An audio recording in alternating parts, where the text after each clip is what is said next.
Now that we got the Virtual Fly, YOKO Plus, TQ6 Plus, and RUDDO Plus set up, let's go to a couple of airports for some traffic pattern work to talk about some of the impressions I had with these products. These videos are brought to you in part by Virtual Fly. Huge thanks to those guys for sending these controls over to make this possible.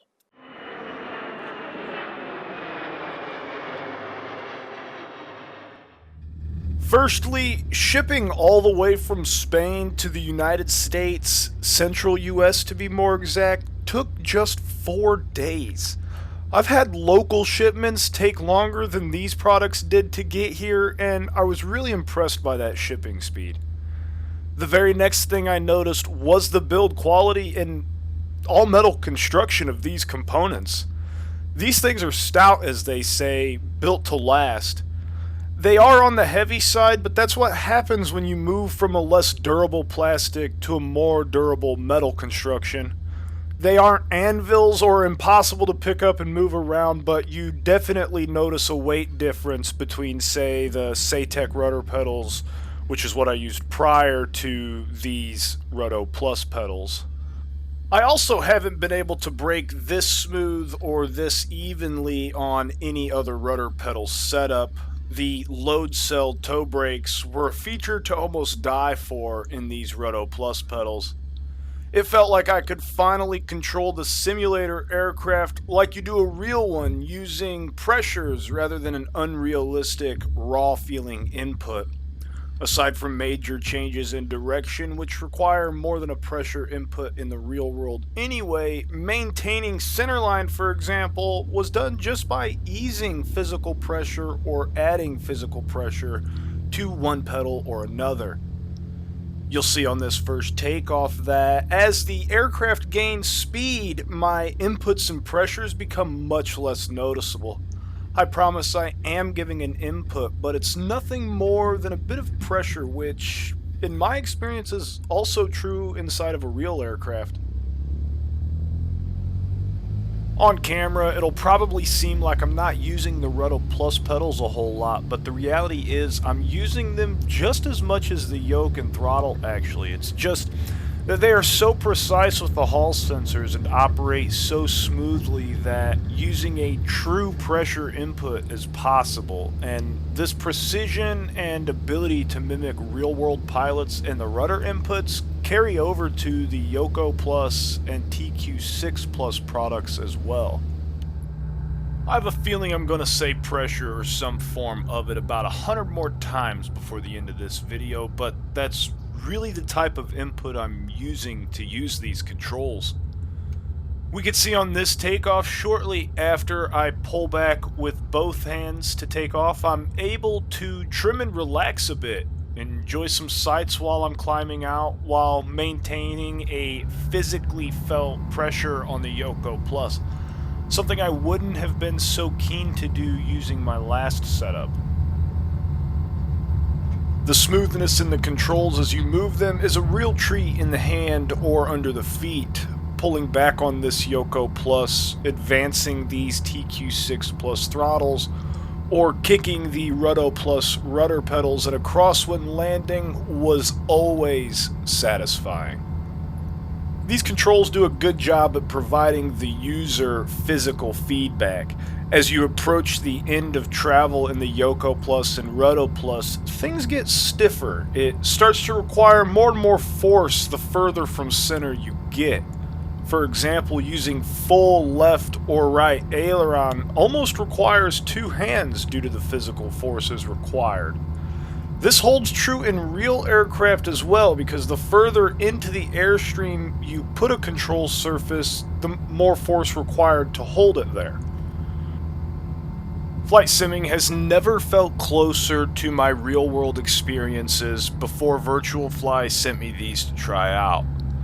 With them, I'm now smoother and more precise in all my maneuvers, which told me I was being held back by my old controls at least up to my own personal abilities or technical abilities of the product. I've flown enough real-world aircraft to know it's not as hard as it seemed in a simulator with other control methods to maintain bank, altitude, and coordinated flight. Virtual Fly has made the most natural feeling hardware that I've had the liberty of using thus far in my over 10 years of flight simming, and I've used joysticks, yokes, and or rudder pedals either through friends or personal purchases of Saytech, Logitech, CH, Thrustmaster, and Honeycomb, with Virtual Fly now being added to this list.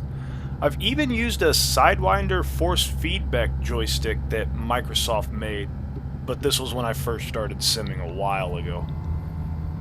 Now, none of that means all of those products I used prior were bad by any means. In fact, I got many hours of enjoyment out of some of them. Some maybe more hours of enjoyment than I'd care to admit, if I'm honest. The point is, these products from Virtual Fly also go in certified FAA full motion sims and are handmade and not necessarily mass produced. Because of this, things like this aren't really present on Virtual Fly's products here. As I was using these products, the precision the Hall sensors brought, as if being able to do coordinated turns while maintaining bank and altitude more precisely than ever before wasn't enough. These TQ6 Plus throttles allowed me to be accurate down to a single RPM. For example, I was able to cure my OCD by setting, say, 2200 RPMs exactly rather than having to live with something like 2208. You can also set your desired stiffness by using the little turn knobs on the left and right of the TQ6 Plus.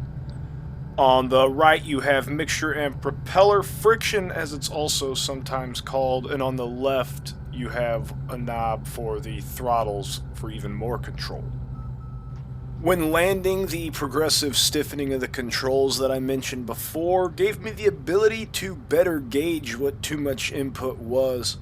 I didn't find myself bobbing the nose as much because I had a full axis that felt the same from the beginning to the end of travel, and I also didn't find myself looking for that visual cue of too much input from the in-sim yoke that I normally did, because the YOKO Plus was giving it to me through touch and feel, and so I could focus more on the center line and flare.